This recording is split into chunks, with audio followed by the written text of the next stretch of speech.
seperti yang kita lihat bersama tadi, agenda hari ini adalah pemeriksaan terdakwa.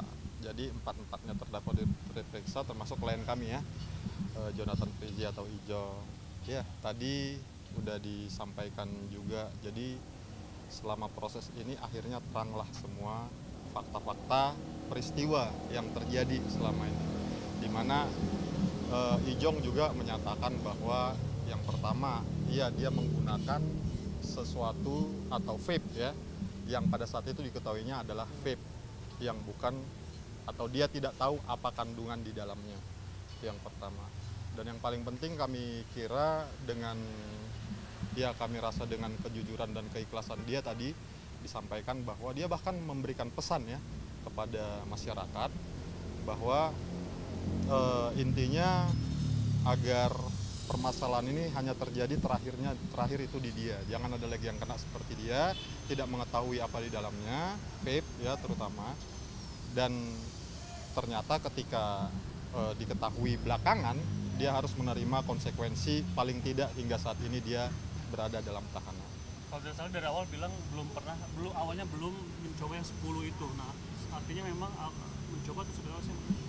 10 emang tidak pernah dicoba, yang 10 yang sekarang ya. Bahkan yang dia sampaikan adalah dia pernah mencoba vape yang diduga kandungannya seperti ini juga yang mengandung ini. Karena kita sama-sama dengar juga ada efek yang dia rasakan, rileks dan menjadi bisa tidur karena pekerjaan dia yang artis susah tidur. Berarti ada bentuk kecewa juga dari Frizzy dengan terkait ini mungkin jadi diungkapkan di dalam. Ya, kalau kekecewaan ya lebih ke ada penyesalan ya. Penyesalan artinya dia sampaikan bahwa dengan ketidaktahuan dia itu ada masuklah barang ini ke Indonesia. Itu yang dia sesali. Seandainya dia tahu sudah pasti ini tidak akan dia tidak akan terlibat lah di sini. Karena kan sebenarnya yang dia upaya-upaya apa saja tadi juga kan kita tanya ya, apakah ada upaya lain selain bertanya kepada si Evan gitu ya. Ternyata dia juga melakukan tes urin ya. Tes urin dan memang dalam hasil tes urinnya tadi juga kita kan ya kalau dia berbohong pasti dia nggak tahu caranya ya. Saya tanya detail gimana caranya, beli di mana, tes urinnya, bagaimana penggunaannya dia bisa ceritakan dan pada akhirnya hasilnya pun ya memang negatif ya. Ya saya rasa zat ini memang mungkin karena bukan narkoba, dan jadi ketidaktahuannya inilah yang menyebabkan dia menyesali hal ini dan dia berharap ya ini tidak terjadi lagi lah ke depannya dan ini bisa jadi pembelajaran buat seluruh masyarakat Indonesia. Kebetulan kasus ini juga viral, diketahui oleh publik juga sehingga ini bisa jadi ya semacam lampu kuning ya buat kita semua bahwa barang ini memang bisa menyebabkan konsekuensi yang berat ya. Artinya sekarang Ijong ditahan, dipisahkan dari keluarganya, dari anak-anaknya, dan saya rasa ini pembelajaran buat kita semua lah ya.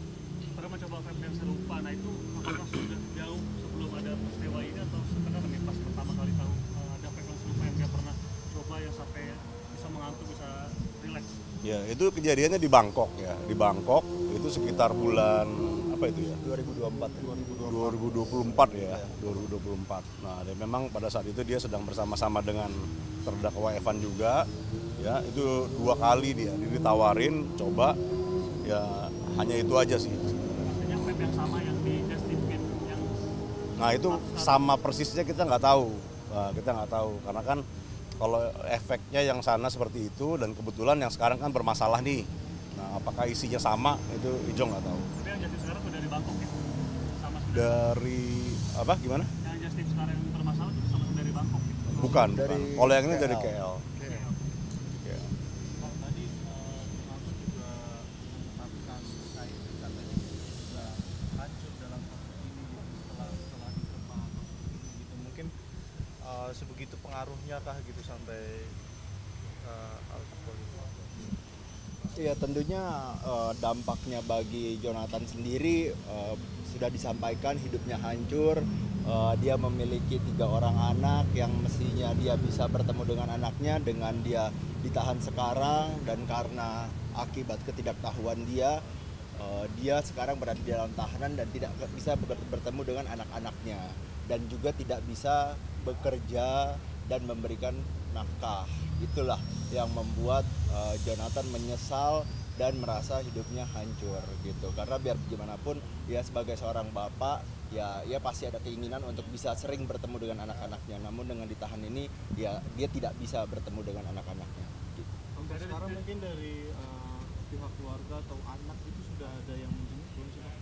Dari pihak keluarga menjenguk sudah, tapi kalau anak memang tidak boleh ke lapas ya, yang di bawah umur kalau setahu saya. Cuman kalau komunikasi melalui video call, lapas memberikan kesempatan untuk itu gitu.